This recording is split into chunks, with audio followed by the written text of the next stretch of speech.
تبدأ الحكاية هنا في الحي القديم اللي كل يوم بيأكد لك إن أسراره ما بتخلص، ولسه في كتير محتاجين نعرفه، بس كله بأوان. كتير ما يعرفوش إن الشمع لو اتساب على العمال وقت طويل بيولع لوحده، بس عم طاهر صاحب الورشة كان عارف ده كويس وسمعهولي بدل المرة مليون مرة. لما تعبت مراته بالعيا الوحش اللهم احفظنا ما قعدتش كتير وراحت للي خلقها، بس خدت عقل عم طاهر معاها، شوية يبقى معانا وشويتين يبقى معاها. وفي يوم سبته قاعد في الورشة بعد ما خلصت صب ورحت أوزع البضاعة، ولما رجعت لقيت الورشة ولعة والناس عمالة تطلق مية فالنار تولع أكتر.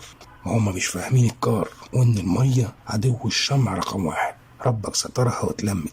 أما عم طاهر داب مع اللي داب، مش عارف أقول الله يرحمه ولا ربنا يرجعه بالسلامة. أسره فضلت الورشة أمانة في رقبتي، ما هو ربنا ما رزقش عم طاهر بالعيال ومشيت الشغل بما يرضي الله. كل شهر اخد اجرتي وتمن البضاعة واشيل الباقي في الصندوق اياه.